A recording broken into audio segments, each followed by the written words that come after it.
First, I'm here with the Mercedes EQE on US soil. Let's take a quick look, exterior, interior, and let's also have a first ride on US roads today with Thomas and Autogefuehl. Here in the front you can see that closed front grille. LED is standard for the main headlamp unit. Optional, that digital light has more high beam functionality as well, but you can see it is basically the styling also of the EQS. However, this one here at 4 meters 95 or 195 inches, so 20 centimeters shorter actually. It also again optional to get the HEPA filter, 19 to 21 inch wheels. These are 20 inch wheels here with these blue EQ accentuations. In the side profile we can see it's not as long as the EQS as I said, but still has this almost one bow form. It will also not only get optional air suspension, but also the optional rear exit steering, 4.5 degrees or 10 degrees even, optional. That looks really impressive and amazing indeed. And in the rear, once again, this rather seamless aerodynamic design. EQE 350 Plus here indeed. This will be, so to speak, the best range version. 91 kilowatt hours net is the battery capacity, and we will keep you updated then throughout our coverage what range we can score. The US version, look at that, here will get these additional bumpers. We do not have it in the German or the EU version. Looks a little bit weird though, but these are actually then US regulations. And the question is always, is the EQE an E-Class or a CLS electrified? Well, as for the trunk, rather an E-Class. As for the doors, here the handles fall out. As for the doors, rather in CLS. So yeah, you vote in the comments if it's rather E-Class or CLS. Quick look here at the interior. This is here the rear area. So rather short bench, but of course not a big middle tunnel because this is an EV. And let's take a quick look in the front as well. We have here capacitive buttons on the steering wheel. There's the optional MBUX Hyperscreen as well. So this one unit basically, but you can also start with a separate screen, which will be probably a little bit easier to control. And comfort-wise, well, in the front, it doesn't make the biggest difference, EQS to EQE. It's more that you have, just more room in the rear in the EQS, but in the front, both are pretty much identical. What about with driving? Welcome guys, here in the Mercedes EQE. At this point, not allowed yet to drive me myself, but I have Fabian Wuttke with me. He's the project development leader for the EQE. We have been driving the EQS together. Yes. So this, of course, really interesting. Now the EQE. So you are like one of the experts to say like, what are the differences between EQE and EQS? Absolutely. So, hi Thomas again. First of all, what is good in the EQE is that the genes of the EQS have been carried over to the EQE. So all the cool features from the EQS, the one bow design, the Hyperscreen, the whole interior styling, the way of roominess, all those concepts we integrated into the EQS you have for the EQE as well. So that's the first beneficiary point for the EQE. Not to say they are separate, but they are together one family. And you have two cars where you can actually profit from them. Just a sec, guys, have you seen that? When he looked over to me, so I'm watching this movie while I'm being co-driving. I also have here the headphones. They have a motion sensor in it, so I need to wear them actually as a car DJ. But when he looks over to me, then the car is actually scanning that and saying like, the driver should not watch the thing. Can you look over again? So we have. Do it real quick. There we go. Content has been hidden so as not to distract the driver. You can't cheat that one. So absolutely. Yeah. So I have to. Probably I would just look out of the window to enjoy the PCH. Pacific Coast Highway, more interesting in the movie, but definitely an interesting feature. Yeah, just that was like caught in a minute here. Absolutely. I mean that's new for the EQE, but will apply for the EQS as well, since we do over-the-air updates for that feature.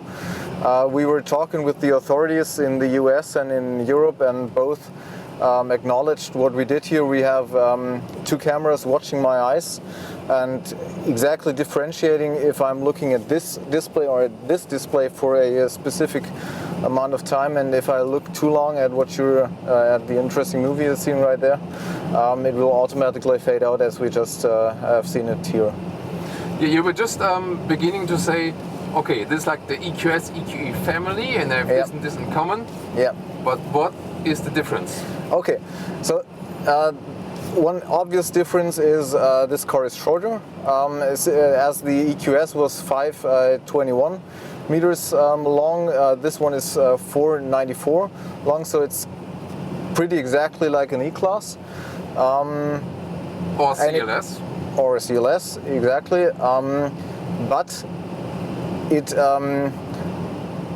let's say you see or you feel the difference when you drive the car actually. Yeah, I mean, it feels a little bit more agile, right? You know, yes, absolutely. When you start to do a little bit left and right. Yeah.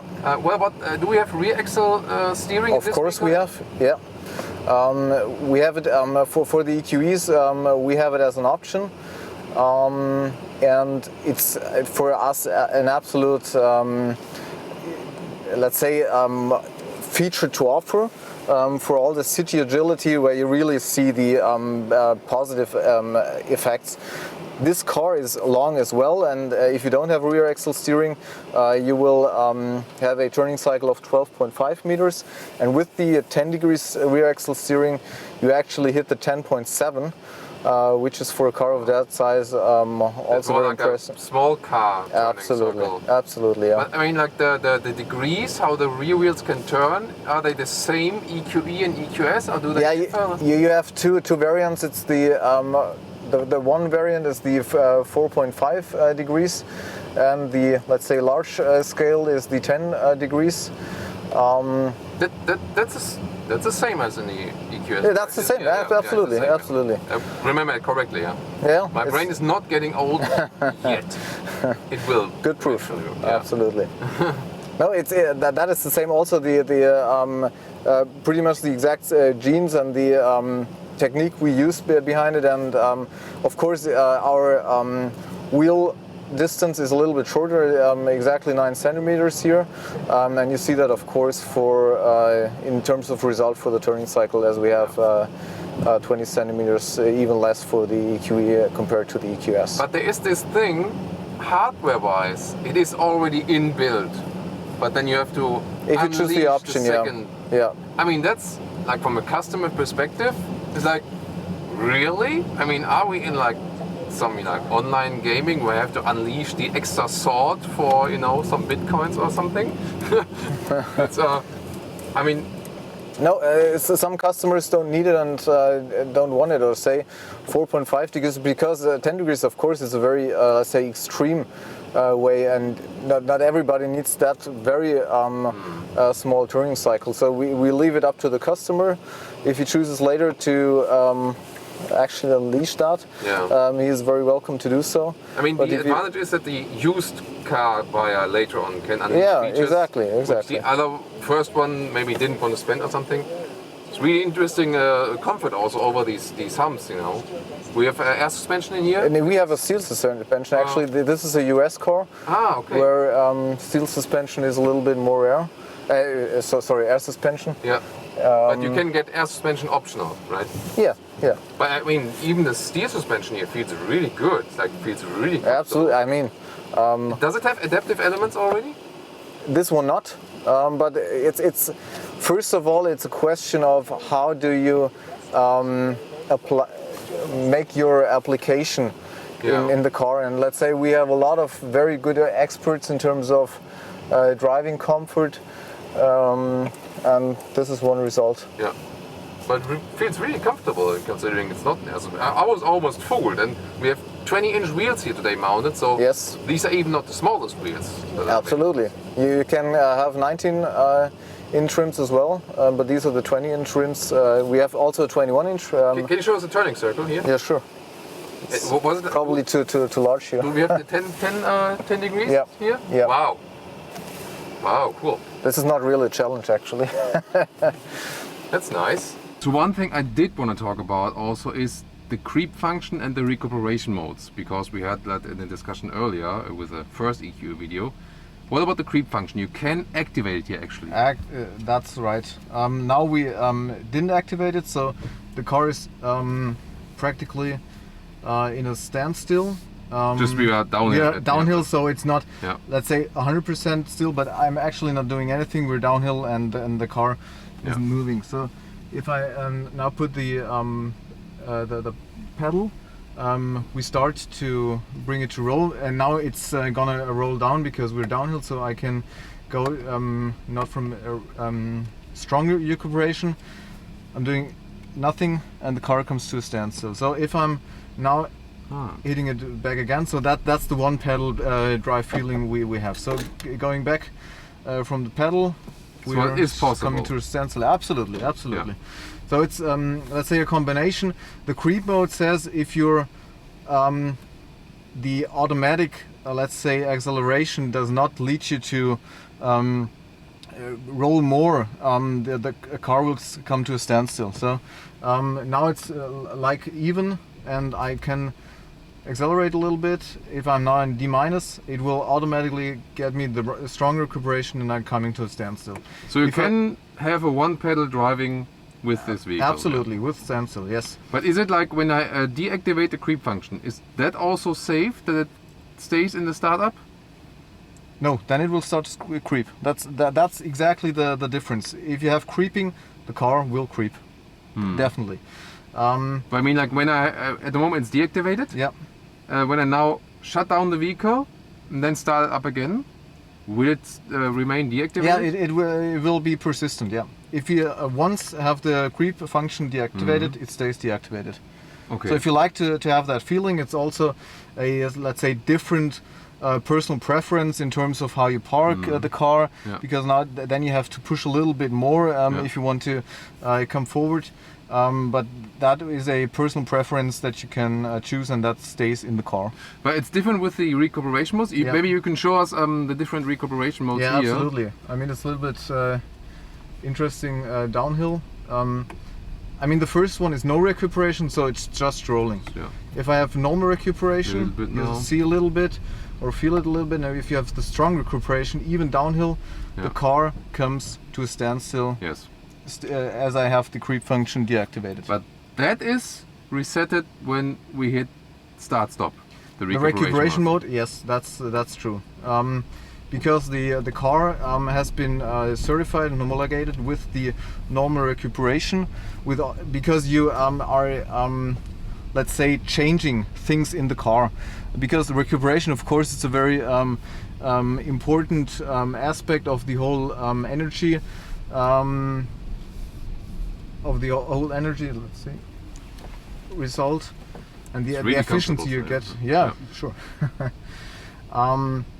So if you basically you have to, as a manufacturer, you have to pick one mode, and then this one gets certified for all the official consumption values and so on. Exactly. And that's it. So, I mean, even if you would like to offer, you're not allowed to. Yes, exactly. Yeah. That's really weird, actually. You know. So at least you can make. I mean, it should be allowed to go for like one certification, and then that the customer can decide on its own. What is, I mean, in the end, it's, let's say, very simple. If you have a car which is certified after, for example, the WLTP range, where we exceed the 650 kilometers for this car, the customer has to rely on that it is actually, let's say, the reality and the truth. So if you have the car from all the parameters that are given in a WLTP, and that includes the recuperation, of course, you have to be confident, and the authorities as well as the manufacturer, that the value is what you actually have. But this is really interesting. So is it the case that, I mean, normal recuperation is like the standard mode then, and that is not so much recuperation? I mean, you can have also more recuperation when you just hit the brake pedal. Yeah. First recuperation is being used, then the real brakes. So it kind of will not change the amount of recuperation. It's just that the way it is being applied, right? No, if you and that's now very, very detailed, but if you that's why we're here, right? Yeah, absolutely.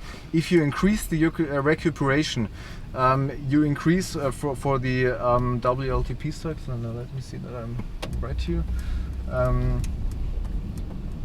you increase the efficiency. And so if we go for a D-, it's most likely, let me see, going to increase the range, but we don't want to force one pedal to the customers. Because of that's that, we that's will interesting. need to, So let me just say, if you want to score the best WLTP result or the best, how is it like in the US, like US EPA. EPA, the EPA. Thanks. Yeah. If you want to have the best result there, would that be in the highest recuperation mode or in the normal mode you picked there?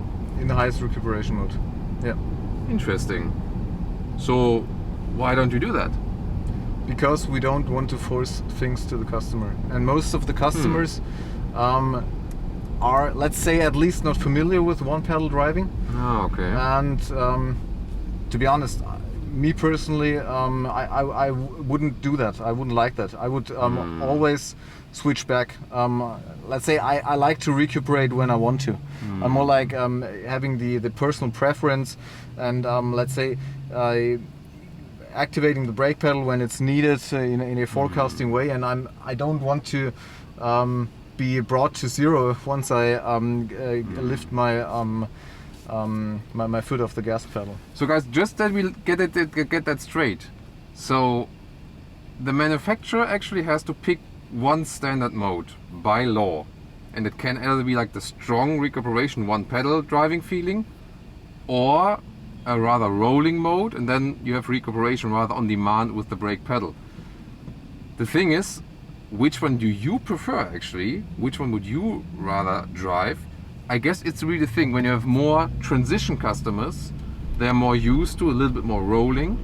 And when you have more customers that are like 100% EV focused, they would probably more appreciate the strong recuperation one pedal driving feeling.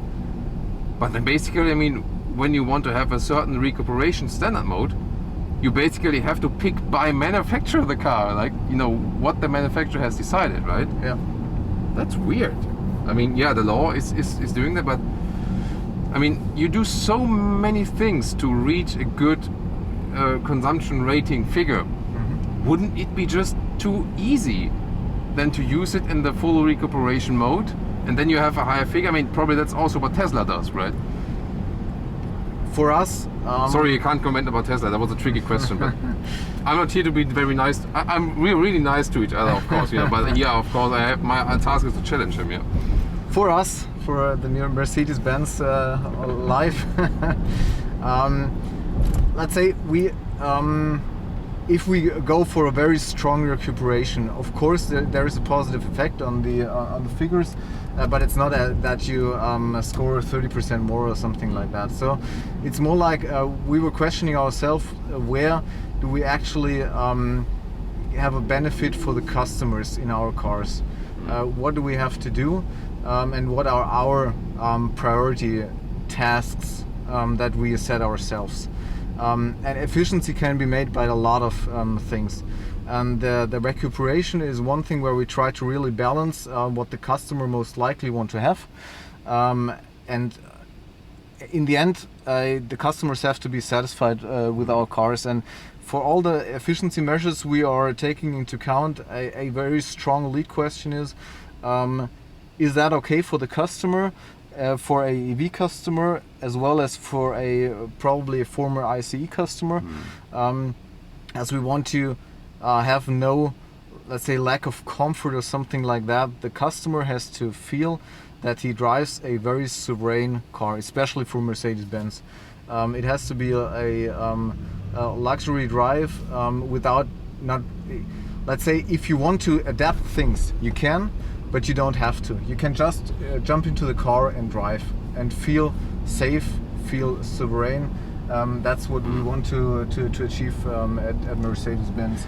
And so for recuperation, there are of course borders where we say no, that is not only a beneficiary for the customers, and so we don't do it. Yeah, so I always feel that like the rather rolling focus often has more comfort in a way. Also, it takes off the G-forces from the passenger.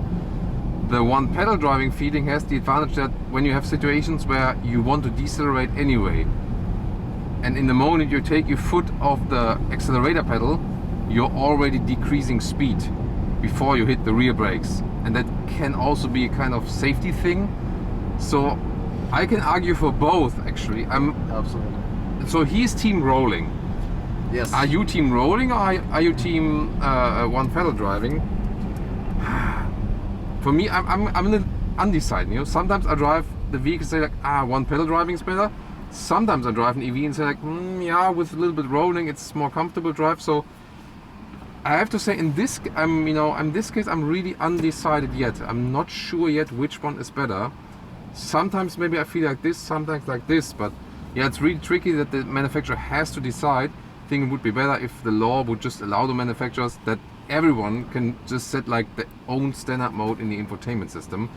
Yeah, but in this case then not the manufacturer's fault. Yeah, but in the end, that's why we decided for a compromise. We have the normal recuperation, which is standard. If you are more like the rolling team, as I am, you can go for the D plus, and if you're more like the one pedal, I assume you are, you can go for D minus. Or, and that's the next cool thing I personally like actually the most. For long press, you can go for the auto intelligent recuperation, where it's also integrating the cameras, the sensors, and is decelerating or recuperating as it is suitable for the current status of driving. That could be something. I also found that to be a very good compromise actually. So you have rolling when there's no car in front of you, but then you have strong recuperation when the car is in front of you, for example. And I think that might be the solution we're getting into. So theoretically, you could also make the intelligent recuperation mode the standard mode. That could work. Yeah, should work, yeah. Have you thought about this, making that the standard mode? We thought about a lot of things, but as of now we have the normal recuperation. Okay, so might be a next step, but we have to. That's really interesting. You know, when we talk about like a facelift of the EQE in a couple of years, then maybe not like they change not like headlamps or colors or interior materials. They might change a standard software setting. You know, these are the things that could be revised, or maybe you could also do it with over-the-air update, right? So you could maybe get like a vote of all EQE customers, and they could like have an online poll and say like, hey guys, which one do you want as standard mode? And then say, okay, like 57% voted for intelligent recuperation, so this is now the standard mode. That would work, right? Theoretically. Theoretically, yeah. Just an idea, you know, it might be something, right? You know. In the end, the question, as always, is what's the best compromise. So we don't want to unsatisfy any customer. So in the end you have to choose, and as of now we choose for the normal recuperation. It possibly might happen if we gain more data on real customers that we change that in the future. Sorry, I was distracted by the girl there. Sorry. Me not. Where were we? Where were we? I think we were at Sound Experiences, right? Weren't we at Sound Experiences? Yeah. Sorry about that. I'm human as well. So we have roaring pulse, vivid flux, and silver waves, and at least you can pick this always. You know, that's possible, and also sound experience outside. So it's both outside and inside. Yeah, exactly. That's now new for the EQE as well. Good point. Of course, that is also subtle, but once you approach the car and it gives you in the welcome light mode and the door handles get out, there is also some support of the sound experience. But you don't have like this Tesla megaphone on the outside where you can just yell at people and something. And they have they did get problems with that one now, because I think also US regulators said like, hey, that shouldn't be working while driving, and so they had to like take that back now, at least a little bit. It's only possible stationary. I did a test of that though. It was pretty funny. So here the sound experiences, I mean, when you're just like gently hitting the throttle, you hardly hear them, you know? Yeah. So you have kind of like adjusted it in a way that they're more audible the more throttle you apply. Absolutely, absolutely. It shouldn't bother you. And you can turn it off anytime. That's true as well. But we want to support if the customer wants to, let's say, have a little bit of acoustic feedback, to, let's say, support more his driving to enhance the experience that he has. But yes, it doesn't have to. Have you also thought about? I mean, this is more like always like something like this. Pretty close. Yeah, thanks for that. Maybe we can. It's really subtle.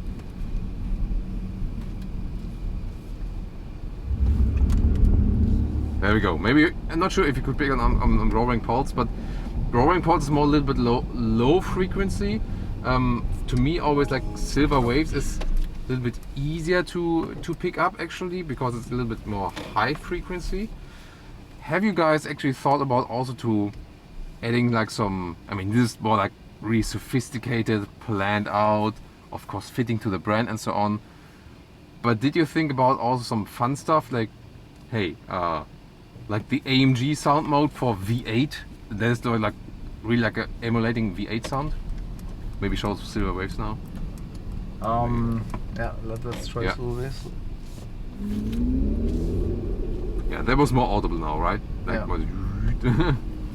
So have you thought about like you can pick like V8, V6, W12 or Star Wars, Star Trek license spaceship or whatever, like some let's fun say stuff? as of now, to make the sound experience, let's say, very available and used for the customer, we are more like in the non-fun business here as of now. So we're I'm coming up with all these fun ideas, and you're like, oh, you know. As of now, very maybe we don't have something concrete in mind. We're developing those themes further. There might be another sound experience coming up, and there might also in the future be some fun aspects, but nothing to announce yet. Well, you do have circus mode. I always call like the adaptive ambient lighting. You know, we call that circus mode because it looks like it's in night. That is a fun feature, you know. That is more daring than others. As for the ambient lighting, yeah, the you capacities for fun were invested here. Yeah. What I would actually really fit to like also like the brand heritage, if you could pick like maybe like there's like a menu, and then you have like, you know, like some thumbnails of old Mercedes vehicles like 300 SL or something, you know, and you click on 300 SL. And then you get the sound experience from the 300 SL. And then, because that's not no clowns mode, it is something fun, but still it's something like a, hey, like we really, you know, honor our heritage with that, you know. Let's be honest, we are tracking very constantly and deeply the feedbacks from customers. As of now, we decided that we don't want to imitate anything, even if it's a 300 SL, something with our whole heritage value. As of now, we really want to have something specific for the EQ. But be sure we are really taking feedback into serious account. They're always reading our comments as well, so if you have any ideas, put it in the comments, and there might be some great things or fun things coming up, definitely. Talking about specifics, we're on US roads here for the first time with the EQE today. So did you do anything to adapt it specifically for the US market? Of course, you have to meet the regulations. The car has to meet all the crash regulations that are in some terms specific for the US in the interior and the exterior. Of course, we adapted to that language, but in the end, the EQE is a world car, and the EQE was designed to fit to the world, and so we built in Bremen, Germany, by the way, for all markets, for everyone. No, since there is a high demand in China. We decided for a local production in a new plant close to Beijing, and so a large amount of EQEs will be built in China for China. But for like when I get one in Germany, in Europe, and also in the US, it will be the Bremen Yes, built exactly. German built cars. Yeah, exactly. The US guys always appreciate when the cars are actually really also like coming from Germany, you know. Yeah. So and probably like assistance systems wise, you have to adapt like, I mean, we have like yellow lines instead of white lines and something like this. Does this have to play a role like when you have like the market specifics? Let's be honest, that we have the global requirements that the car has to meet all global requirements. Period. And so it has to work the same way as it works in Germany or what market as well. Cool. One more time, the rear axle steering. Thank you so much again.